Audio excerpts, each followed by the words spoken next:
Today marks the 60th anniversary of the landmark ruling that outlawed segregation in public schools. It was the Brown versus Board of Education case out of Topeka, Kansas that made history. First Lady Michelle Obama delivered a high school commencement address in Topeka.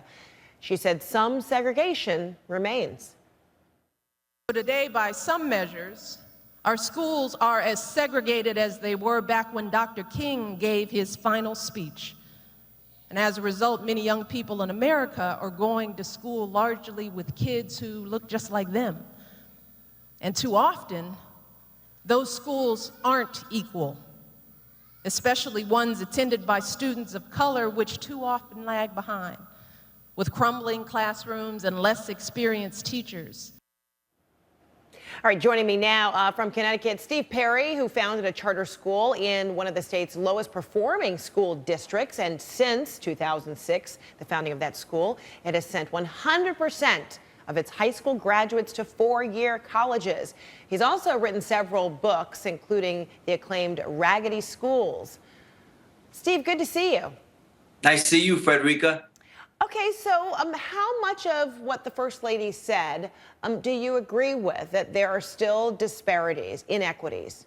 Of course there are disparities and inequities. We're using the same exact methods to place children in school that we did when we had the Brown versus Board of Education decision, which is your zip code. In fact, if the First Lady and the Democrats are so committed to integration, they may want to consider stop fighting the programs that are going to create integration, like school choice. Stop being against schools like charter schools and magnet schools and the very real options that are making it possible for integration to occur. So then help people understand, why is it there are some who are blaming charter schools, who are blaming private schools for bringing about this kind of segregation in terms of coloring the makeup of schools, of public schools, by virtue of giving people choices. There are critics of that formula. Yeah, of course they're critics. It's the same critics who want to make sure that our children stay in failed schools that are in the neighborhoods where they live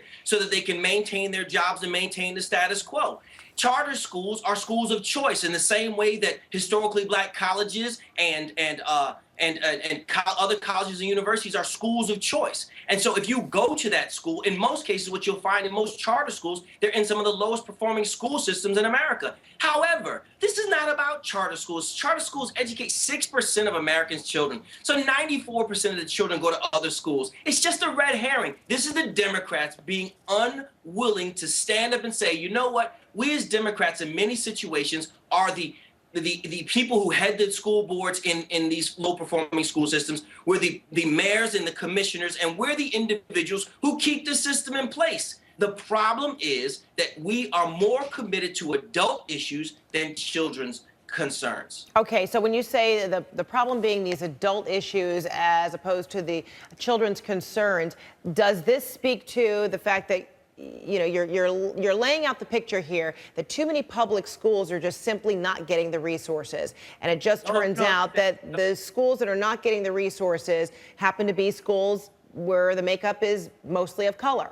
No, I'm not saying that at all. This has nothing to do with resources. This has to do with the fact that if you're a black kid and you live in a black community, you're going to go to the school that's at the bottom of your street. That's the issue. Meaning that school choice would allow a child, regardless of their color, to go to the school that best meets their family's desires. And there are about 1 million children on waiting lists to go to public school choices right now. And the reason they're not going is not because of resources, it's because the Democrats have been working against many forms of school reform for about 30 years now. So you see this as very much a political issue? That's all it is. It can be changed just like now. The school that I'm in right now is not a charter school, it's a magnet school, and it is an integrated school. It's an integrated school because what happened was there was a court case in Connecticut called Sheff versus O'Neill that said the same thing that Brown versus Board of Education said, that if you live in a neighborhood and you're forced to go to school in a neighborhood, you will in fact go to a segregated school. So our school, as a magnet school, draws from 30 cities and towns. The majority of our children are still black and Latino, but many of them are white. Steve Perry, thanks so much. Always good to see you. My pleasure.